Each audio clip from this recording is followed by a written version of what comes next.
Hello, friends. My name is Ihor Havryshchak. This is the traditional YouTube platform of Channel 24. Today is November 15th and traditionally political strategist Mikhail Sheitelman is in live broadcast with us. Mikhail, hello. Glory to Ukraine. Hello, Igor. There will be an active dispatch of Mikhail Sheitelman to the resources. Be sure to subscribe. There is always up-to-date information. By the way, I looked at it myself yesterday, and you remembered the 9 days after Trump's election. Today is probably the 10th day of Trump's election, right? And we can already talk a little about some appointments. I don't know, Mikhail, can we divide into domestic and foreign policy? Because here is Rubio and a new advisor from the National Security Service. They will probably have more to do with Ukraine. How would you rate them? Because Rubio, as he said, will act from a position of strength. Trump said earlier today that, at least, the Western media today is already shifting the blame to those who argue that this war must be stopped, and on what terms it should look. So how to evaluate these statements? Should we look at them with caution or hope for them? Well, yes, first of all, we need to divide into those who concern us and those who do not concern us, of course. If you really named the two main people who definitely concern us, then in both cases we should consider that we were very lucky. Again, based on the incoming conditions, that is, based on the fact that the president is definitely Donald Trump. That is, when Donald Trump is already president, and there is a choice, then he will definitely choose only those who support his line, that is, the truce line between us and the Russian Federation. He would not choose people who shout no truce, war to the bitter end, and so on. Why does he need such people? But at the same time, we were lucky with these two specific appointments. Others, perhaps, were less lucky, with the fact that these are still two people who have consistently supported Ukraine all along. And there is even one more, perhaps even, strange as it may seem, more important. That they are anti-Russian. This is specifically, yes, these two people are absolutely anti-Russian. They consider Russia a pariah country and so on. That's the key. Because there are people who don't think so. For example, Comrade Rameau, who was appointed together with Musk to the Efficiency Commission, he, on the contrary, considers Russia to be a completely normal country, a participant in the world process, very important, and is going to go to Russia in 2025. Well, or rather, he was going to do it while he was trying to be elected as a candidate. Therefore, specifically Rubio and Volts, it was very lucky for us twice. It doesn't matter at this moment, in fact, what plan they have in their heads, and no one needs this plan. They will have a plan in Trump's head. They will fulfill it for the time being. But it is important that they will fulfill it with hatred for Russia in their hearts. Mikhail, and here you are about Elon Musk. Musk will become the head of a new ministry to fight bureaucracy in the United States. Is it a detachment or an emphasis on domestic politics?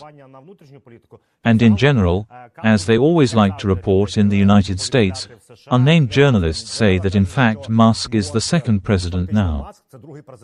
He is 24/7 with Trump, he is constantly in his villa, all the related photos are easily not with Musk, and many in Trump's entourage are not satisfied with the fact that Musk has such a strong influence after 9 to 10 days. It looks like Musk may be Trump's weak point. We don't know yet where this will lead, but it could lead to a huge conflict that could explode within this administration based on everything that's going on. Here, let's go first. Musk has already quarreled with Scholz, just managed to concretely call Scholz an idiot, and apparently, after he called Scholz an idiot, and Scholz even answered him, Scholz was kind of crossed off the list of the living in American politics. In what sense? For example, there was a conversation with Scholz, Trump, we know this for sure, because Scholz's office reported on this conversation. But when Fox News published portraits of world leaders with whom Trump spoke, Scholz disappeared there. You see, Scholz is no longer in favor, as it were. Macron was there, Zelensky was there, Netanyahu and others were there, but Scholz was not there. Therefore, if you believe the publications that Moscow is interfering and influencing everywhere, then, of course, it was he who said, that's it, Scholz, goodbye. He went on to explain to Italy that there is no democracy in Italy. Moreover, he explained this, referring to the fact that Italy terribly sends refugees to Albania. The president of Italy had to answer the topic of what democracy is, where it is not. This is the second country with which Scholz managed to quarrel. Tonight he managed to meet with the Iranian ambassador, which is also very extravagant for a private person. So far, this is a private person, of course, and no one knows what he is meeting with the Iranian ambassador about. Therefore, one of his initiatives is crazier than the other. In what sense? Come on, well, who is Elon Musk? Is that how it is? Who is Elon Musk? Who is he anyway? What does he understand in international affairs? On what grounds, for example, was he present during the conversation between Zelensky and Trump? On which one? Who is that? As an expert on the Russian-Ukrainian war. And at what point did he become one? Because he talked to Putin, so he is a specialist. Or because he wrote several pro-Russian tweets, so he is a specialist. It is completely incomprehensible. I can imagine how outraged it is to people within the system, let's put it this way. And now add to this everything that, first of all, he will lead, so you ask, is this his appointment, this is his dismissal or not? And it's all in his hands. You know that a person paints a place, and it is not a place that paints a person. I always like to give an example. For example, in Latvia there is a president who plays an exclusively symbolic role, and the head of state governs the prime minister, and the president is a symbolic figure. But when the charismatic Vera Vike Freiberger, a world-famous woman at that moment, was the president of Latvia, for some reason she ruled the country. Well, somehow it turned out that way anyway. So it is with Musk. On the one hand, he has been assigned to a certain area that is only really in the United States, and which seems to be a salvation for us, because we understand that he is a Russian spy, works for Russia, and it seems that he will not affect us. But he will start going to all the meetings. For some reason he is going to be appointed by the Bureau to fight bureaucracy, which in itself, of course, is abstract, because a bureau with bureaucracy, on the contrary. But he meets with the Iranian ambassador, and not to spend domestic budgets on something, to study the construction of a fence. No, somehow he does completely different things, he does what he wants. Therefore, it seems that they really suspended me, sent me somewhere incomprehensible. But this will not stop him. Mikhail, we know that Elon Musk, someone calls him a genius in business, but he is a subsidized person, all his contracts are government contracts, i.e. there is always money. And he, as far as I know, has a considerable investment in China. Many say that Trump will come, and the policy in China will be much tougher. But there is Musk, who has his own assets. The New York Times writes that under Trump, security guarantees will need to be put first in Ukraine, not the return of territories and talk about territories. To what extent can this be a reality? First, about the fact that Musk, he has a subsidized company there. Yes, there are some subsidies. There is a Tesla, it is unlikely that it is subsidized. I don't know, in my opinion, it is quite commercial. Therefore, I think it is too early to accuse Musk of being America's main corrupt official. But this will be a problem. There have already been publications that, firstly, he has no right to be the chairman of this committee, if he simultaneously retains control over his businesses. That is, he must give up this control. And is he ready to give up control, for example, over Twitter, if it turns out that money came from Russia to buy Twitter? These are those who will come to govern on his behalf. Instead of him, managers should be independent. They will all see what is there, who took the money from what, where they took the money from. There will also be a problem. There is already a publication that Trump does not even have the right to establish this commission or committee. He does not have the right. There is something according to the law, but I don't know how. Therefore, yes, there will be, frankly, a lot of contradictions, not only where Musk produces what, so far no one understands how to form it at all. Because Trump now has about 1 million decisions that many doubt, the Pentagon, the Department of Health. So, about our security guarantees, yes, in the sense that if, well, what does Trump insist on, let's be honest? On the fact that it is necessary to arrange a truce with the Russians. Somehow. That is, I will now organize negotiations. I will give you some kind of roadmap where you should go, and you, please, Ukrainians and Russians, reach an agreement on a truce. Not about peace, but about a truce. Because he has never, Trump said that he will stop the peace, he says, I will stop the war, that is, the truce. But if let's assume that we are really forced or persuaded, I explain that it is beneficial for us now. Let's not even treat, yes, whether we want it or not, well, a truce.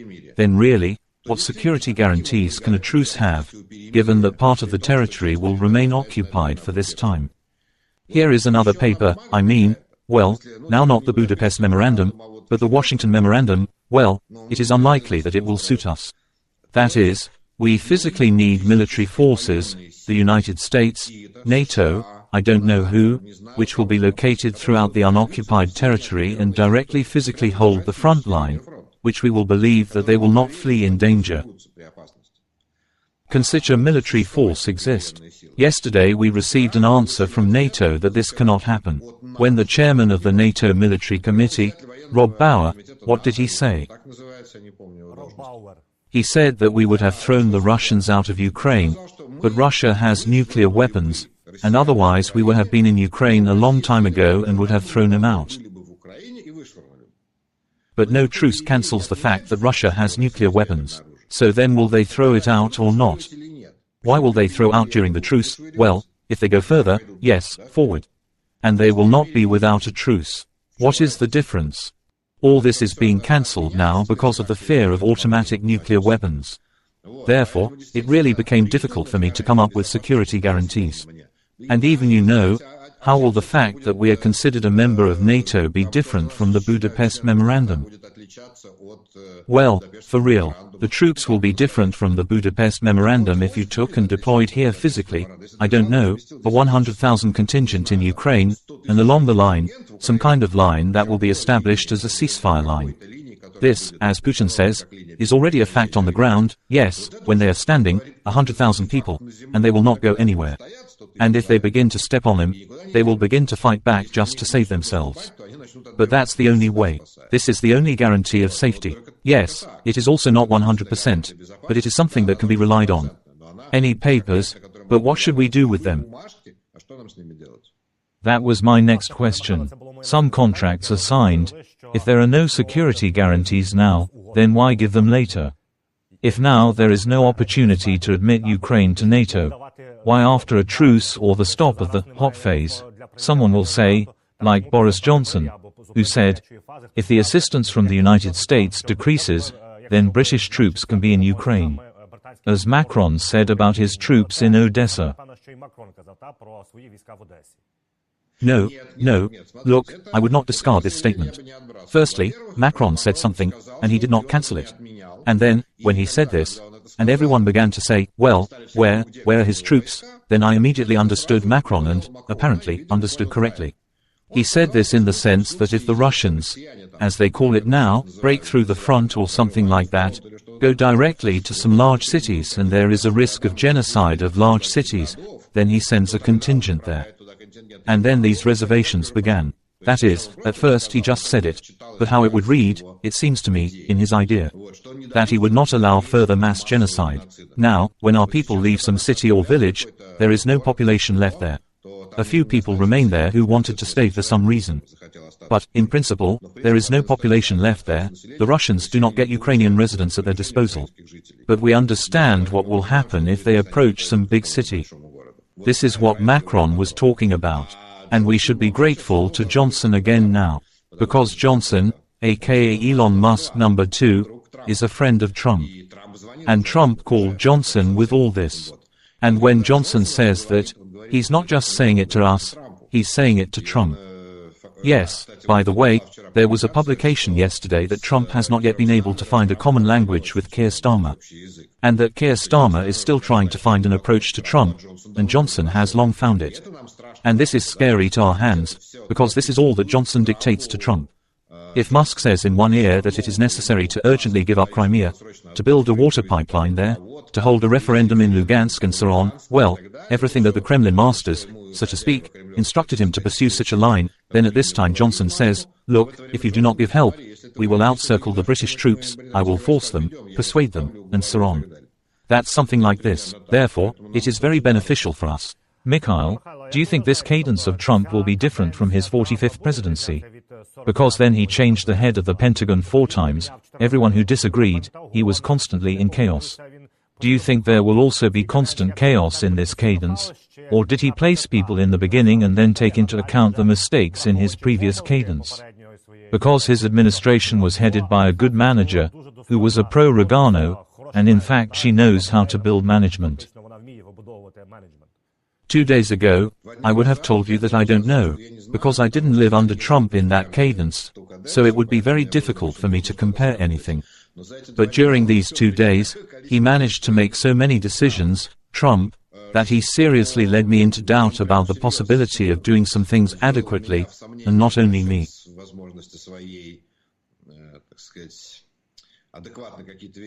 There, in my opinion, the Trumpists are already a little frightened in America.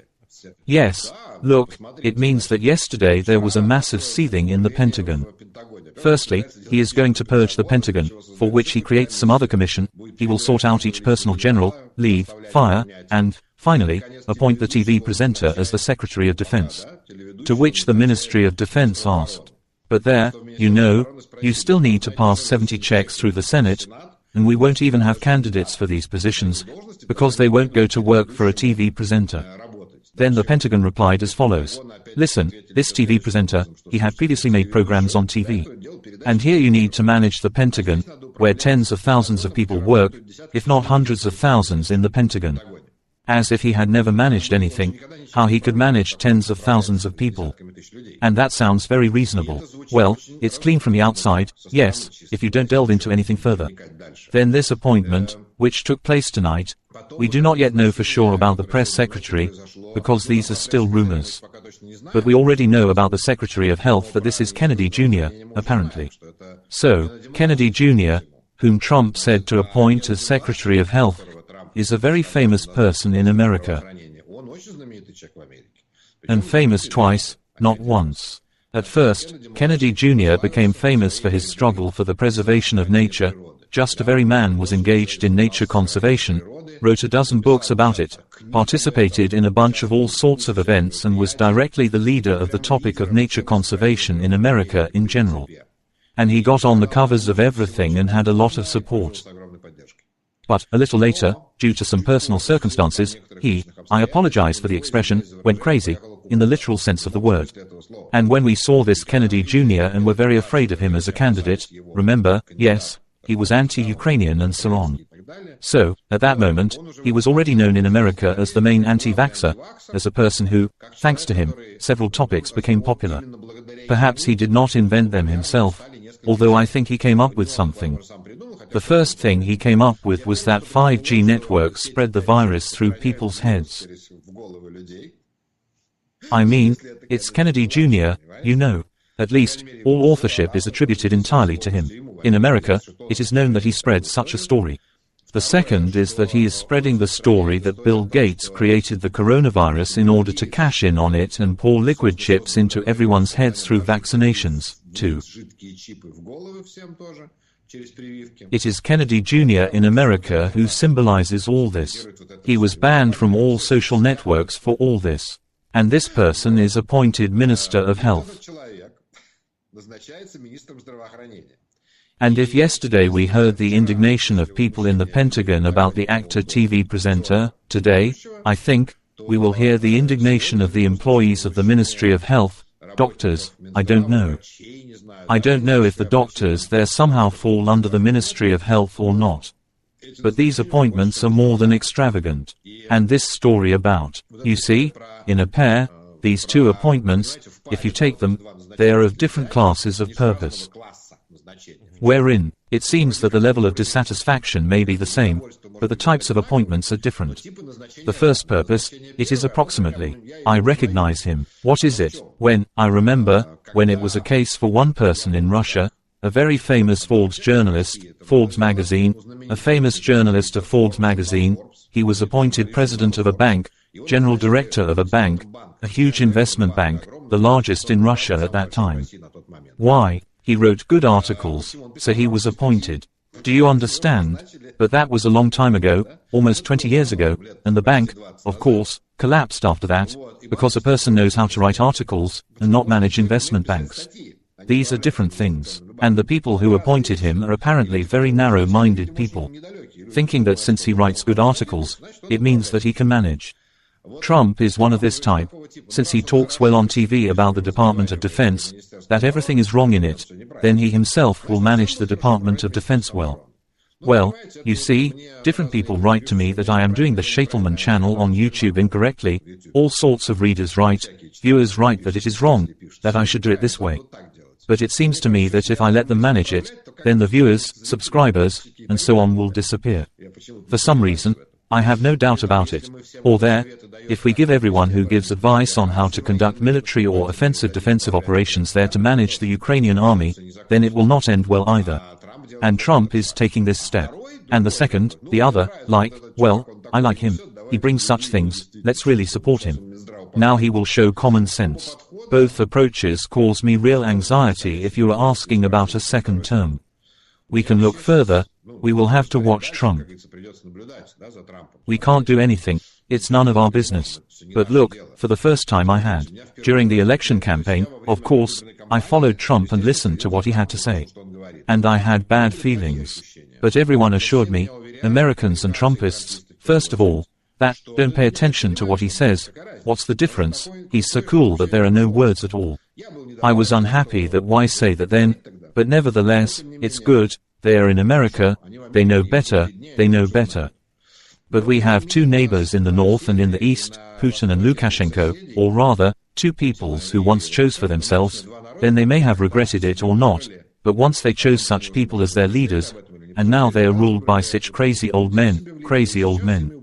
These are exactly the classics of the genre, when you come somewhere to visit relatives for a birthday, and some old man is sitting there, because he is someone's second cousin, and he is talking all sorts of nonsense, drunk. This is what Lukashenko says, this is what Putin says, this is how they, in fact, govern their countries. And then I had concerns about Trump. It is clear that he does not drink, but he has become 8 years older, compared to the last cadence, and I am afraid that we may be surprised a few more times. You know, Mikhail, they say that with age they get smarter, gain experience. You see, I have his speeches, I watched his interview with Musk, for example, Trump's interview with Musk. Well, some individual speeches are quite long, they were incoherent speeches, just incoherent, you know. Michael, January 20th has not yet come, the Democrats are still at the top. The Pentagon said that by the end of the cadence, 1.7 billion in aid will be urgently sent. Roughly speaking, 10 million per day. Good help from the Pentagon.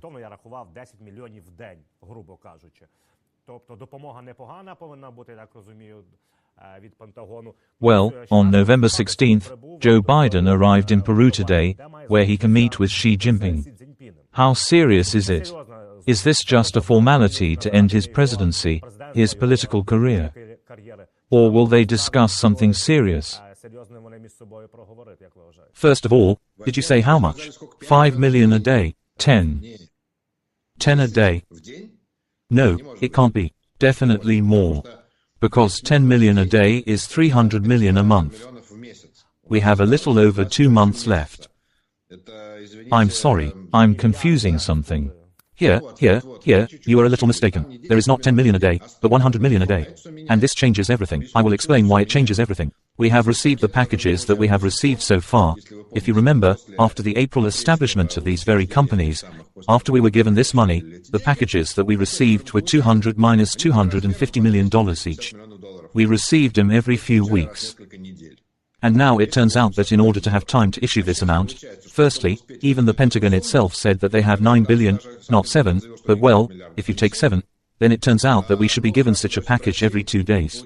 Here is the one that we used to be given once every 2, 3, 4 weeks, now they should be given once every 2 days. And a week has passed since we were told that they would do this. We saw 0 such packages in a week, 0 pieces, that is, as if 3.5 such packages had already accumulated somewhere. So it is hard to believe that they are able to do this at all. And after all, the first thing that was there was a fear that they did not have it in stock, they won't have time to deliver, and we won't have time to order, we won't be able to formalize. there is some kind of administration, I mean, the current Biden administration, has turned into something completely amorphous. I think so, because when one of them declares, we will not abandon anyone, we will definitely implement all this, and where is it? And you have been in this situation for 10 days, the 10th day today, and somehow we did not see anything. And you will tell us every 10 days that we will definitely give all this money. Or when Blinken tells us that no, everything is fine, no one will abandon us. So everyone will leave Blinken in 2 months. He has to go home, he's probably collecting boxes now sitting in the White House. In 10 days, the Biden administration has done nothing, it seems to me. It seems to me that she is completely confused, completely demoralized. And we didn't hear anything from her. Well, we heard from Sullivan that we would give money, but we did not see where it was. We heard from the Pentagon that we have everything ready, we are ready to give. But again they did not see anything. Very strange. This behavior is very strange. And strange in what sense? It seems to me that it is precisely because they are demoralized, that there are no management mechanisms now, or something. We saw Biden running on the beach and not looking good. And his meeting with Comrade Xi, well, it's not because it's urgently scheduled, that in the end I'm going to give Trump his future policy on China. No, it's all related to the G20, which everyone is flying to. The G20 will be held in Brazil, and it is clear that around this G20 meetings are scheduled in pairs, they are scheduled a year before, that is, when it becomes known that the G20 is in Brazil, then the protocol service appoints where, who, with whom else will meet in pairs. Therefore, I am not ready to expect any real results from the president, who is leaving in 2 months. I am not ready to believe that there will be at least something there. Therefore, you can ignore it at all. Mikhail, I would also like to say a few words about the climate forum in Azerbaijan.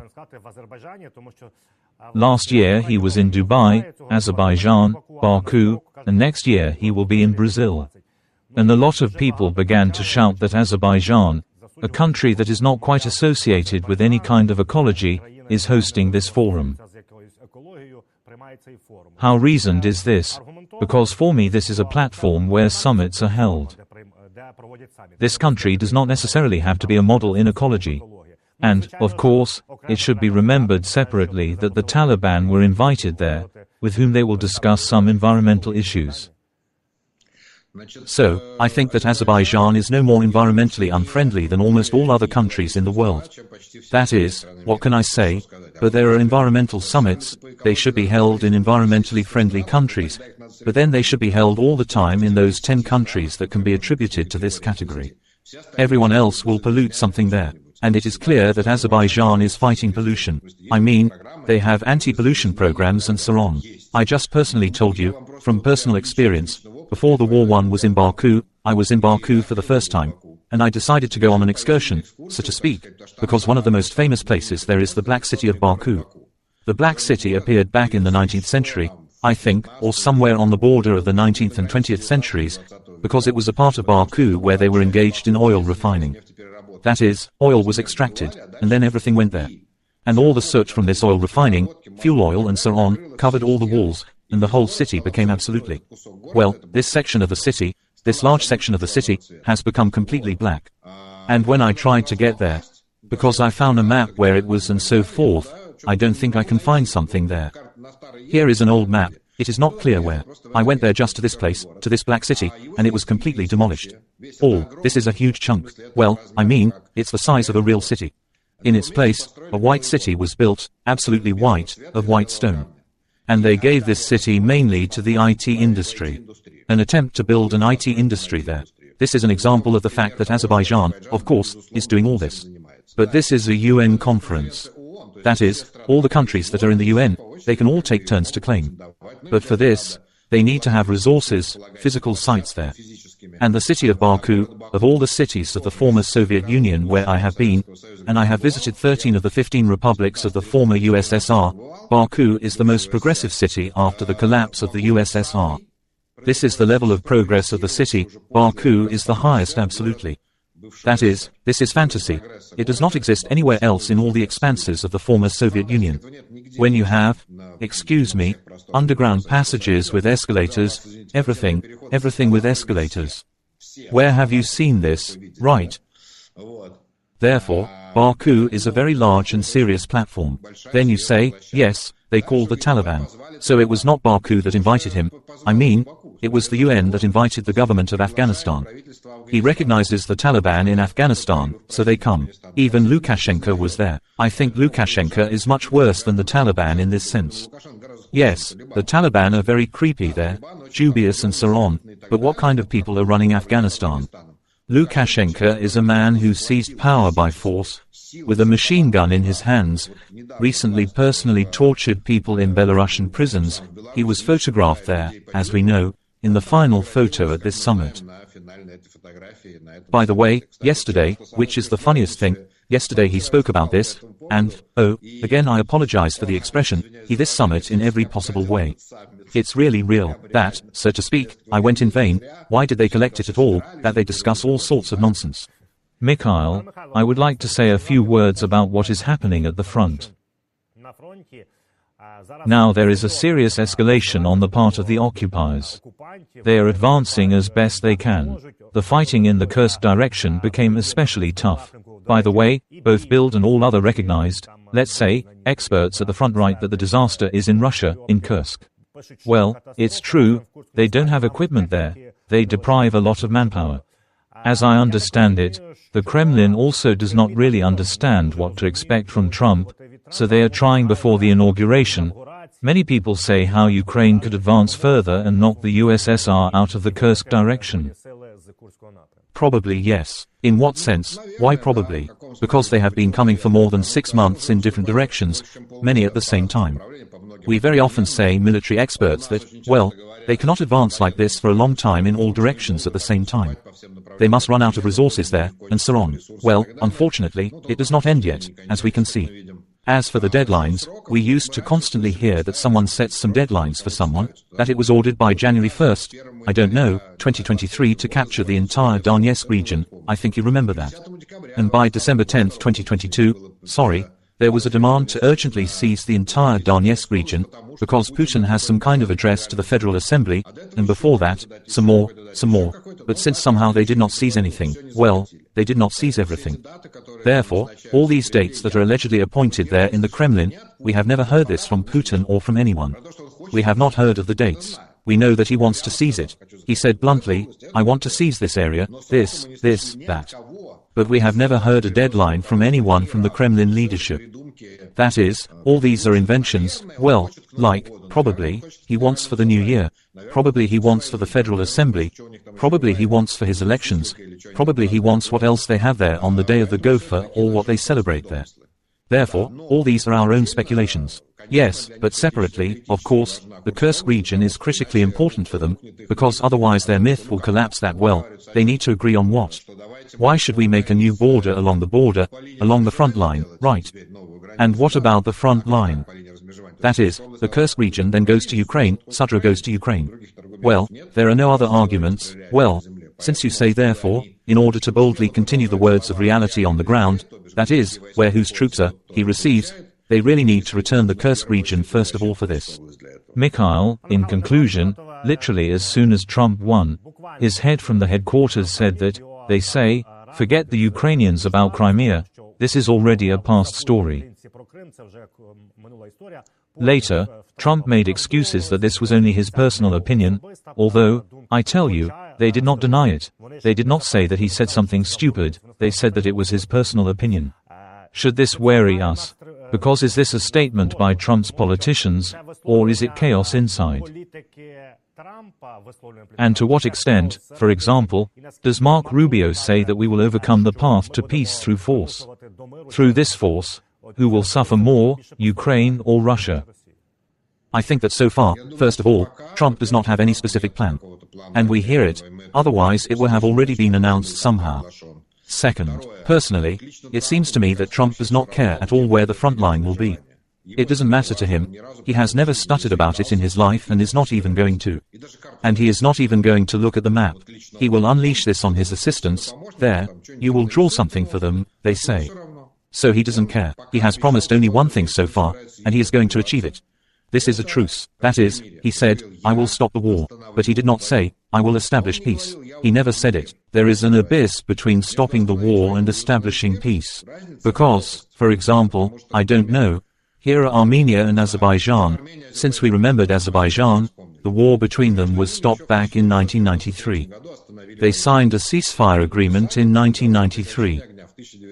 But was peace established then? No. At that time, from 1993 to 2020, this is 27 years, there were border skirmishes, mutual shelling, whatnot. Everyone was living in martial law in Karabakh at that moment. Villages were completely empty, even cities such as Dam, which were captured by Armenia, but they were along the front line, and they were generally empty. That is, the Armenians did not settle them either. And then the war of 2020 began. Why did it start? Because the issue was not resolved, and territorial integrity was not restored in Azerbaijan. And in two stages, in 2020 and in 2022, I think, this territorial community was completely restored, completely, 100%. And today, Azerbaijan is already settling in its former occupied territories, recultivating them, demining them and so on and so forth. Here is a typical example of what a truce was, but not peace. But now they are close to peace. Now Aliyev and Pashinyan are constantly talking about peace, and now, in general, they are discussing the details of what a peace treaty will look like. We will not sign any peace with Russia as an occupied territory. And Trump therefore does not care where he stops this war. Mikhail, thank you for this conversation, for taking the time to analyze the events about geopolitical processes. Friends, I ask you to subscribe to the YouTube channel of Mikhail Sheitelman. There is a link under the video. Like it. My name is Ihor Havryshchak. See you on channel 24. Поставте лайк, що на цьому клані, що на Михайла Шейтмана. Мене звати Ігор Гаврищак, побачимось в ефірі 24 каналу. Thank you, Igor, goodbye.